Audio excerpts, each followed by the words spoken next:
Hello guys, कैसे हैं आप लोग। आज से अच्छे होंगे। आप लोगों की पढ़ाई अच्छी चल रही होगी। आप सब लोगों का एक बार फिर से आपके अपने ऑनलाइन प्लेटफॉर्म प्रयाग एकेडमी में बहुत बहुत स्वागत है। जैसा कि आप लोग जानते हैं, हमने एक सीरीज चलाई हुई है उत्तर प्रदेश पुलिस जो कांस्टेबल परीक्षा है उसके लिए, और जो क्लर्कियल ग्रेड एसआई का की वैकेंसी आई है उसके लिए। तो उसका एक जो है वीडियो अपलोड किया जा चुका है। अब दूसरा जो है आज कोशिश कर रहे हैं। और आप लोगों का हम लोगों का प्रयास कैसा लग रहा है ज़रूर बताइए आप लोग। तो चलिए शुरू करते हैं आज का वीडियो।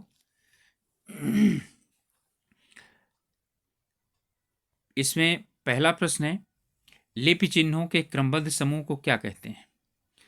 तो लिपि चिन्हों के क्रमबद्ध समूह को ही क्या कहा जाता है, वर्ण कहा जाता है। यानी कि लिपि चिन्हों को वर्ण कहा जाता है और इनका जो क्रमबद्ध समूह होता है उसे वर्णमाला कहा जाता है। इसमें कौन सा अमानक वर्ण है, यानी कि इनमें से कौन सा अमानक वर्ण है। तो यहाँ पर जो अमानक वर्ण है, ठीक है, का खा तो क्या है आपका मानक है, और धा भी जो है ये हमारा इस तरह वाला ये भी मानक है, ठीक है। और यहाँ पर जो हमारा भा है यानी कि झा है वो भी यानी कि मानक है। और यहाँ पर कोशिश ये की गई है कि जो हमारा यानी कि ये वर्ण है ये वाला, ठीक है, ये झा वाला या इनमें से कोई सा भी एक, शायद यही वाला जो है ना, यानी कि लिखना था ये इस तरह से लिखना था ऐसे, और ये लिखा नहीं जा सका। इसलिए इस तरह के क्वेश्चन जो है ना अमानक वर्ण नहीं पूछे जा सकते, क्योंकि अब कंप्यूटर में कंप्यूटर के द्वारा ये छपाए जाते हैं, छापे जाते हैं, और कंप्यूटर में अमानक वर्ण आते ही नहीं, ठीक है। तो पहले झा ऐसे बनता था, इसलिए यही अमानक हो जाएगा। तो हमारा अमानक हो जाएगा इस तरह से, ठीक है। फिर से एक बार देख लीजिए, पहले जो झा बनता था वो कुछ ऐसे बनता था, ये बनता था, भा बनता था, और यहाँ से ऐसे बनता था, इस तरह से झा बनता था, ठीक है। तो यही वाला हो जाएगा अमानक। अमानक वर्ण जब तक टाइप राइटर से ना जो है ना इन्हीं टाइप किया जाए तब तक वो बनेगा नहीं, ठीक है। इसलिए अब इस तरह के प्रश्न नहीं पूछे जाएंगे। और हाँ, आप लोगों से रिक्वेस्ट है कि आप लोग चैनल में नए हैं या अभी तक चैनल को सब्सक्राइब नहीं किया है तो प्लीज़ सब्सक्राइब कर लीजिए, और अपने ग्रुप्स में शेयर कर सकते हैं, ठीक है, जिससे कि और लोग यदि हम लोगों के साथ जुड़ना चाहें तो जुड़ सकते हैं। अगला प्रश्न है, वर्ण किसे कहते हैं, ठीक है। तो वर्ण क्या भाषा की सबसे बड़ी इकाई होती है, भाषा की छोटी इकाई होती है, इसके खंड हो सकते हैं, या इनमें से कोई नहीं, ठीक है। तो ये भाषा की क्या है, सबसे छोटी इकाई क्या है, ये वर्ण है। लेखन के आधार पर वर्णों की संख्या कितनी है, यानी कि लेखन के आधार पर वर्णों की जो संख्या है वो कितनी है, ये 52 है। यानी जिस प्रकार से लिखे जाते हैं जो सब, तो कुल वर्ण मिलाकर के 52 है। हिंदी में मूलतः कितने वर्ण हैं, मूल वर्ण की बात कर रहा है, हिंदी के अपने सिर्फ और सिर्फ वर्णों की बात कर रहा है, ठीक है, जो क्या किए जाते हैं, प्रयोग किए जाते हैं। तो कितने हैं, 52 है। और आगत वगैरह जो है ना वो इसके अंतर्गत नहीं आते हैं। संयुक्त को छोड़कर हिंदी में मूल वर्णों की संख्या कितनी है। तो इसमें यानी संयुक्त जो है हमारे कितने हैं, 4 हैं, तो हटा दीजिए उनको तो बचे कितने, 48। हिंदी में व्यंजन वर्णों की संख्या है, तो हिंदी में जो व्यंजन है वो कुल कितने व्यंजन है, ठीक है। तो देखिए वैसे कुल मिलाकर के तो कितने होने, यानी कुल की बात कर रहा है, या जो ना हिंदी में वर्णों की यानी वर्ण व्यंजन है कितने, 33, ठीक है। लेकिन दो डा और ढा उच्छिप्त को और जोड़ दीजिए, तो दो और जोड़ दीजिए तो 35 हो जाते हैं। तो यहाँ 35 दिया है तो हमारा उत्तर हो जाएगा 35। हिंदी में ध्वनियाँ कितने प्रकार की होती हैं, ठीक है। तो यहाँ ध्वनि पूछ रहा है, तो हिंदी में ध्वनियाँ कितने प्रकार की होती हैं, 2 प्रकार की होती हैं।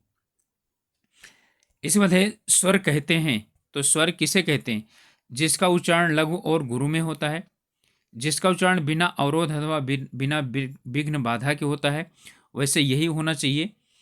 जिनका उच्चारण स्वरों की सहायता से होता है ये व्यंजन होते हैं, जिनका उच्चारण नाक और मुंह से होता है वो अनुनासिक होते हैं। तो हमारा उत्तर क्या हो जाएगा? बी हो जाएगा। हिंदी भाषा में वे कौन सी ध्वनियाँ हैं जो स्वतंत्र रूप से बोली या लिखी जाती हैं? तो स्वतंत्र रूप से बोली और लिखी जाती हैं वो ध्वनियाँ कौन सी हैं? स्वर हैं। तो हमारा उत्तर हो जाएगा स्वर। भाषा विज्ञान की दृष्टि से ऊ किस प्रकार का वर्ण है? भाषा विज्ञान की दृष्टि से अग्र और समृद्ध है, अग्र और विवृत है, पश्च और समृद्ध है, या पश्च और विवृत है।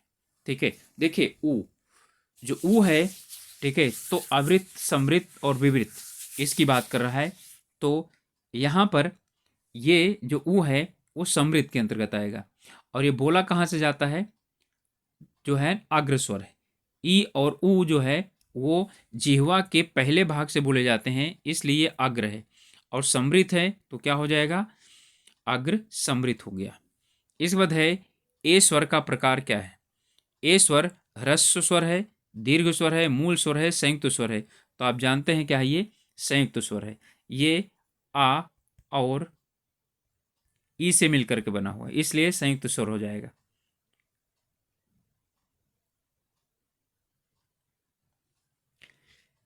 इसके बाद हिंदी भाषा में ह्रस्व स्वरों की संख्या कितनी है? तो ह्रस्व स्वरों की संख्या कितनी है? यदि आप सही तरीके से देखें तो कुल मिलाकर के 4 हैं। एक आ है, एक ई है, और एक ऊ, सॉरी, एक आ है, एक ई है, एक ऊ है। ठीक है, ये पहले का जो है ना, यानी आदत पड़ी हुई है कि इस ऊ के साथ क्या लगता था, और एक री है। ठीक है, ये 4 हैं। पहले जो है ना, छोटा ऊ जो लिखा जाता था ऐसे लिखा जाता था, और जो बड़ा ऊ लिखा जाता था वो ऐसे लिखा जाता था। इसलिए हम लोगों की आदत यानी कि इस वाले की पढ़ी है, तो आ, ई, ऊ और री है। ठीक है, तो 4 हैं। प्लुस स्वर कौन सा है?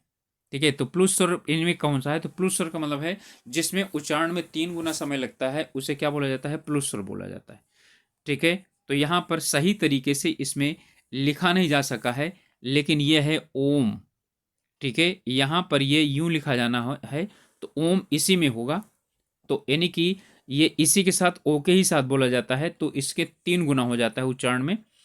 मात्रा के आधार पर स्वर कितने प्रकार के होते हैं? ठीक है, तो मात्रा के आधार पर जो हिंदी है, ठीक है, वैसे इसमें यानी कि आप जो यानी कि होते हैं यही है कि उच्चारण में यानी कि कितने प्रकार की मात्राएं जो है ना यानी लगाई जा सकती हैं। ठीक है, तो मात्रा के आधार पर ह्रस्व और दीर्घ, ठीक है, कितने होते हैं? तो होते हैं 2। इसके बाद है जिह्वा के आधार पर स्वर कितने प्रकार के होते हैं? तो जिह्वा के आधार पर होते हैं 3, अग्रस्वर, मध्य स्वर और पश्च स्वर। ठीक है, ये 3 होते हैं। इसके बाद निम्नलिखित में से कौन सा अग्रस्वर नहीं है? अग्रस्वर इनमें से कौन सा नहीं है? आ, ई, ए और ऐ।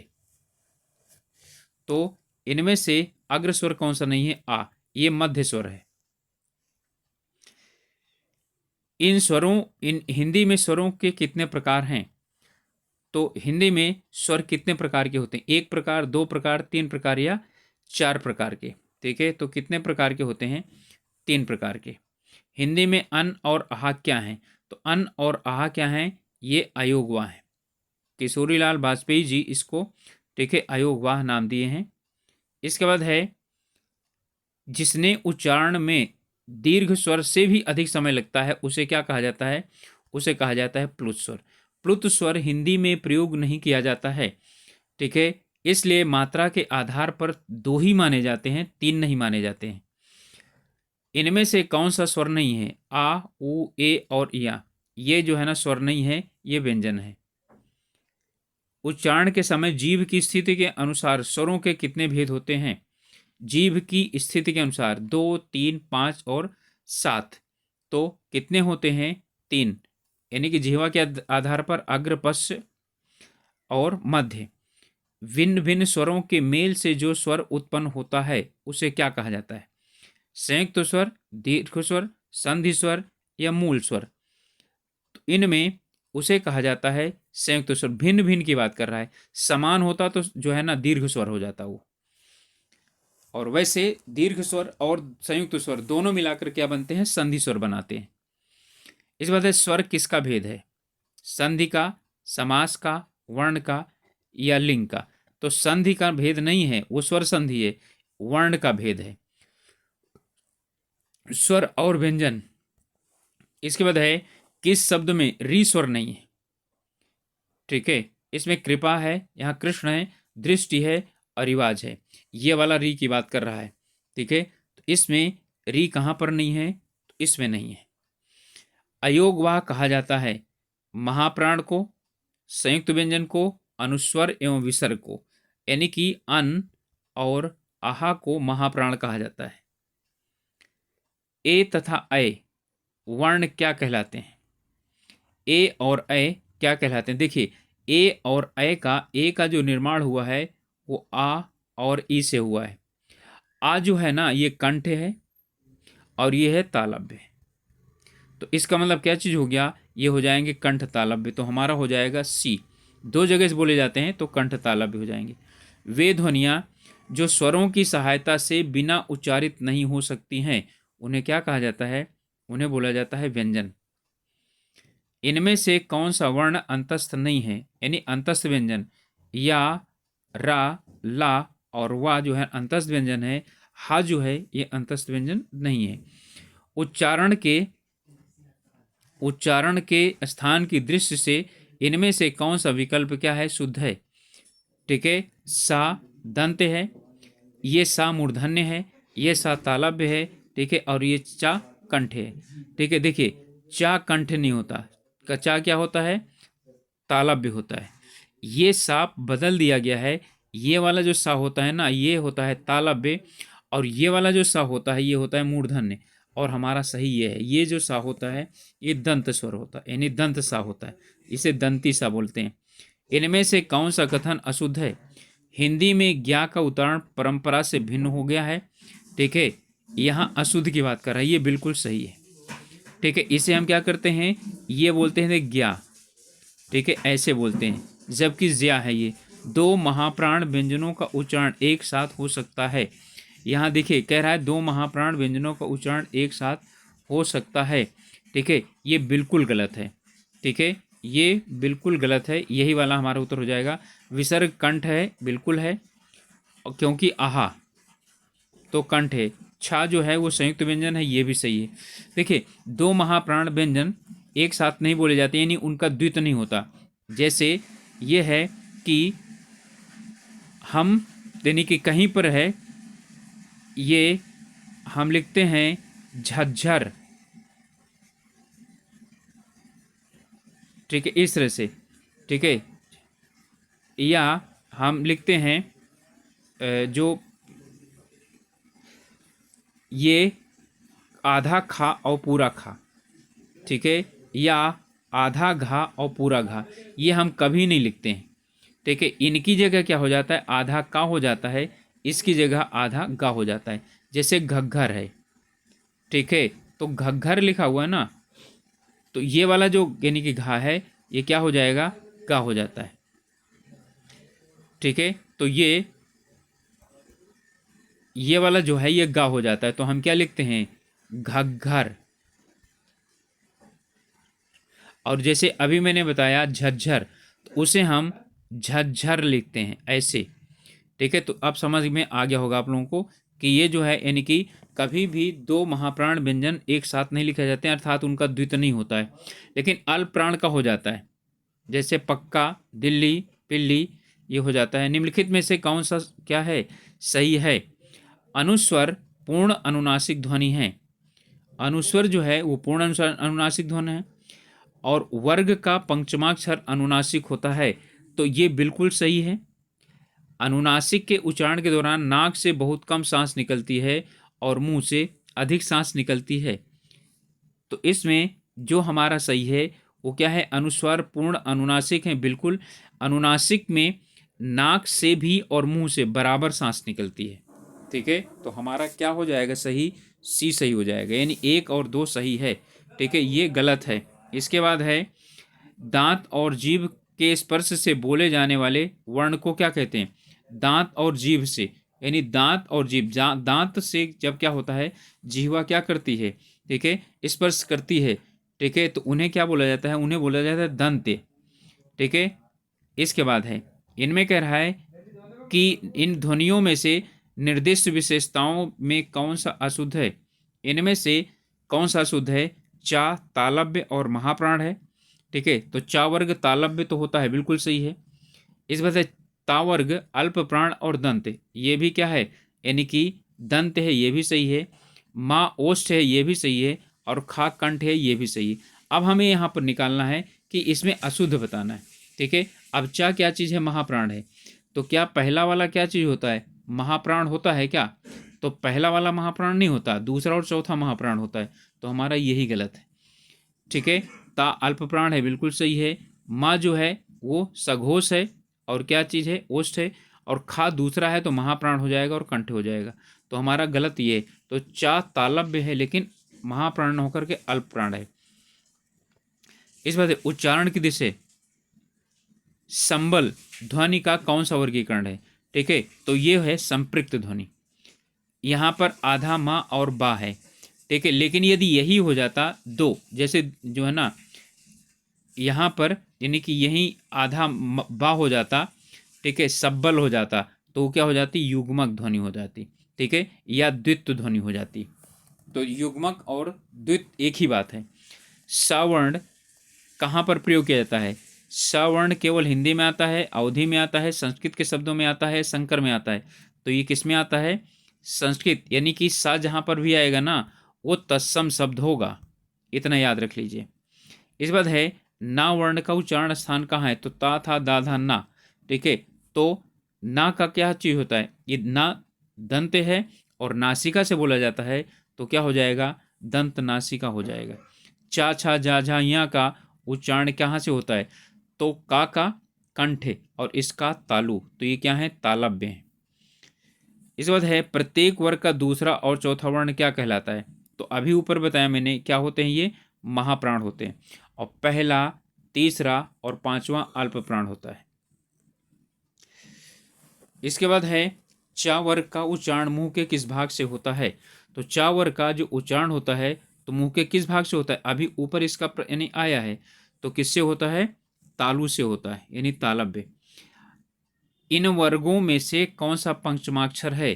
तो घा चौथा है, ता पहला है, पा पहला है, और माँ क्या है? वो पांचवा है। इनमें से कौन सा संयुक्त व्यंजन है? तो संयुक्त व्यंजन सा नहीं है, ला नहीं है, धा नहीं है, ज्ञा है, ठीक है। ये जा और इया से मिलकर के बना होता है। इसके बाद है, इनमें से महाप्राण व्यंजन कौन सा है? ठीक है, तो इनमें से महाप्राण जो व्यंजन है वो कौन सा होगा? महाप्राण का मतलब क्या हुआ? दूसरा और चौथा। तो इसमें पहला आ गया, कट गया, ठीक है। इसमें तीसरा आ गया, कट गया। यहाँ पर यारा अलावा ये है ही नहीं है, तो अब हमारा बी बचा, तो क्या हो जाएगा? बी हो जाएगा। देखिए, यहाँ दूसरा, दूसरा, दूसरा, दूसरा और दूसरा, ये सब दूसरे दूसरे हैं, यही उत्तर हो जाएगा हमारा। इनमें से दंतोष्ठ ध्वनि कौन सी है? दंतोष्ठ यानी दांत और ओष्ठ। तो दांत और ओष्ठ से, ठीक है, यानी कि बोली जाने वाली, तो दांत और ओठ से जो बोली जाने वाली ध्वनि कौन सी है? देखिए, फा तो ओष्ठ ध्वनि है, क्लियर, ठीक है। और फा जो है ना, यानी कि ओष्ठ ध्वनि है, ठीक है। अब यहाँ पर जो है ना, पा और फा, लेकिन पा जो है ना, ये भी ओष्ठ से है, तो पा और फा दोनों ओष्ठ हो जाएंगे। तो अब ये तो है नहीं, तो हमारे पास क्या बचता है? ये बचता है, ठीक है। वा जो है वो दंत यानी दंत ध्वनि है, और जो फा है वो दंतोष्ठ है, ठीक है। वैसे जो है, जो पा है वो हमारा क्या है?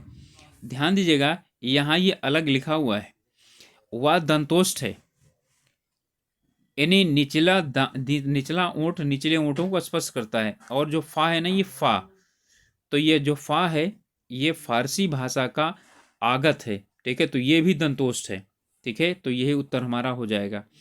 इस बात, हिंदी में स्पर्श व्यंजनों की संख्या कितनी है? तो हिंदी में स्पर्श व्यंजनों की संख्या कितनी है? 25 है। का से लेकर के मा तक 5 वर्ग हैं।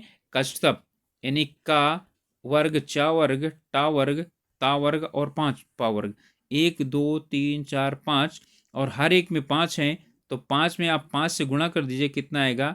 25 आ जाएगा। ठीक है, इनमें से स्वर रहित रा का प्रयोग किसमें हुआ है? तो स्वर रहित रा का प्रयोग किसमें हुआ है? देखिए यहाँ पर जो है ना, ये सही सही लिखा है, टा और रा ये लिखा है, और ये पुनर्निर्माण इसी में हुई।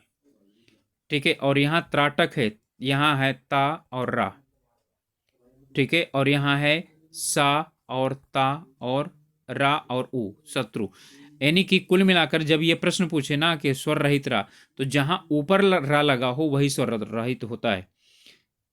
ठीक है, यहां पर चाहे वो नीचे लगे, जैसे ये प्रा में लगा हुआ है, का में लगा हुआ है, ठीक है, या त्रा के साथ हो, ठीक है, और या तो क्या हो, ये वाला ट्रक जैसे है, राष्ट्र, तो ये सब क्या होते हैं? स्वर सहित होते हैं। इनके पहले वाला वर्ण अधूरा होता है। इनमें से अल्प प्राण वर्ण कौन सा है? अल्प प्राण का मतलब मैंने बताया कि पहला और तीसरा और पांचवा, तो अल्प प्राण कौन सा हो जाएगा? ये हो जाएगा। ठीक है, यहाँ पर चौथा है महाप्राण है, यहाँ पर चौथा है महाप्राण है। ठीक है, और ये यानी कि अल्प प्राण महाप्राण में, ठीक है, यानी कि आपके ये स्वर हैं, और स्वर जितने हैं वो सब क्या होते हैं? महाप्राण। इनमें से कौन सी बात गलत है?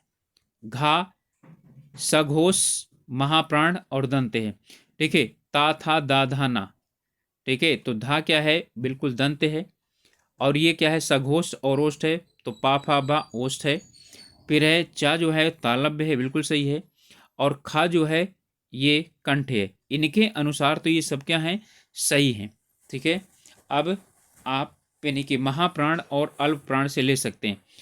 तो इनमें से गलत की बात कर रहा है, तो जो धा है आपका वो क्या है? चौथा है, तो महाप्राण है, और जो खा है वो भी क्या है? महाप्राण है, और जो जो चा है वो अल्प प्राण है। ये क्या है? ये भी सही है। और बा जो है ये पा फा बा, ठीक है, यानी कि पा और फा और बा। अब बा जो है ना तीसरी ध्वनि है, और ये क्या होता है? अल्प प्राण होता है, तो हमारा यही वाला गलत हो गया। ये महाप्राण न होकर के क्या होगा? अल्प प्राण होगा। ठीक है, चलिए इसके बाद उच्चारण में, इनमें उच्चारण में स्वर तंत्रियों में कंपन ना हो वे क्या कहलाते हैं? स्वर तंत्रियों में जब उच्चारण करते समय कंपन नहीं होता, उन्हें बोलते हैं अघोष, और स्वर तंत्रियों में कंपन उत्पन्न हो तो उसे बोलते हैं सघोष या घोष ध्वनिया। प्रसन्नता में कौन सी ध्वनि है? तो प्रसन्नता दो ना है ना, तो इसमें कौन सी है? युग्मक ध्वनि है या द्वित ध्वनि है। दो ना है तो युग्मक या द्वित ध्वनि। इस बाद है इनमें से कौन सी महाप्राण ध्वनियां नहीं है? तो महाप्राण ध्वनि का मतलब है कौन सी? ये तो आपका पहले वाला मिल गया अल्प प्राण, क्योंकि ये चौथा है, ये चौथा है, और ये भी हमारा क्या चीज है? महाप्राण के अंतर्गत आता है। ठीक है, लेकिन ये अल्प प्राण है। अब आप लोगों से रिक्वेस्ट है कि अब इन्हीं चैनल में नए हैं या अभी तक चैनल को सब्सक्राइब नहीं किया है तो प्लीज़ ज़रूर सब्सक्राइब करिए, और अपने जो है ना ग्रुप्स में शेयर कर सकते हैं। इनमें से कौन सा उच्छिप्त व्यंजन है? उच्छिप्त, तो उच्छिप्त व्यंजन कौन से? ये दो ही होते हैं, डा और ढा, ये उच्छिप्त व्यंजन होते हैं। ठीक है, इसके बाद उच्छिप्त ध्वनि का प्रयोग किसमें नहीं, इन किसमें हुआ है? आरजू, खसरा, पढ़ाई और जफर। तो पढ़ाई में हुआ ना, इसमें हुआ है। ठीक है, यहां पर क्या हुआ है? ये फारसी का प्रयोग हुआ है। ज्ञा वर्ण किन वर्णों से बना है? अभी मैंने आप लोगों को बताया, जा और या। ध्यान दीजिएगा, पहला जा अधूरा होगा, तो आधा व्यंजन और पूरा व्यंजन मिल करके जा और या से मिल करके क्या हुआ है? ये बना हुआ है। ठीक है, छा, अत्रा और ज्ञा की गणना स्वतंत्र वर्णों में नहीं होती। क्यों? क्योंकि ये संयुक्त व्यंजन है, इनका प्रयोग केवल तत्सम शब्दों में ही होता है। ये व्यंजन अर्धस्वर माने जाते हैं, ये पूर्ण स्वतंत्र व्यंजन है। ठीक है, देखिए ये तो दोनों क्या हो गए? ये बिल्कुल गलत हो गए। ठीक है, अब इसके बाद हमारे पास दो चीज बचा। इनका प्रयोग केवल तत्सम शब्दों में होता है, ठीक है, वैसे तो होता है, लेकिन इसके कारण इनको जो है ना, यानी कि स्वतंत्र नहीं माना जाता, बल्कि ये कि ये संयुक्त व्यंजन है। ठीक है, इसलिए इन्हें स्वतंत्र वर्णों में नहीं होती इनकी, क्योंकि ये मिले हुए हैं। इसके बाद है गा, का, गा, जा, फा ध्वनियाँ क्या हैं? संस्कृत की, अरबी, फारसी, अंग्रेजी, दक्षिण भाषा की। तो किसकी हैं? अरबी भाषा की। फा व्यंजन है क्या? तो फा व्यंजन ऊष्म, दंतोष्ठ, महाप्राण या ये सभी? तो ये वाला जो है, ये यानी फा जो व्यंजन है वो हमारा उष्ण व्यंजन भी है। पा और फा, ध्यान दीजिएगा, तो ये उष्ण भी है और ये जो है यानी उष्ण व्यंजन। अच्छा, ये उष्ण व्यंजन नहीं है। जब उष्ण व्यंजन नहीं है, ठीक है, तो इसका मतलब क्या चीज हो गया कि अब इसके बाद हमारा जो है ये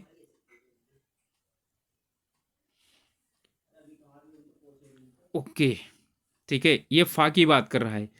फा जो है उष्ण व्यंजन है। अभी ऊपर मैंने बताया ये दंतोष्ठ भी है और ये महाप्राण भी है और ये उष्ण भी है। तो क्या चीज हो गया? ये सभी हो जाएगा। दो हो जाएगा तो क्या हो जाएगा? सभी हो जाएगा। हिंदी शब्दकोश में छा किस क्रम में के बाद आता है? तो छा का जो निर्माण होता है ना, वो का और किससे होता है? सॉरी, ठीक है, ये का से लेकर के और किससे होता है? ठीक है, यानी कि सा से होता है। ठीक है, इस वाले सा से। का और सा, इसका मतलब है किसके बाद आएगा? तो का के बाद आएगा। ठीक है, तो किसके बाद आएगा? का के। हिंदी शब्दकोश की बात कर रहा है, नहीं डिक्शनरी में बात कर रहा है। तो डिक्शनरी में जो ये छा है, ठीक है, तो ये छा का और सा से मिलकर के बना होता है। इंग्लिश में आप समझ लीजिए KSHA इसका होता है। ठीक है, तो ये इसका मतलब है के बाद आएगा। ओके, तो गाइस ये थे 60 प्रश्न और ये लगभग आप लोगों के जिस प्रकार से सिलेबस दिया गया है, पैटर्न पूछा जाएगा, उसी से संबंधित है।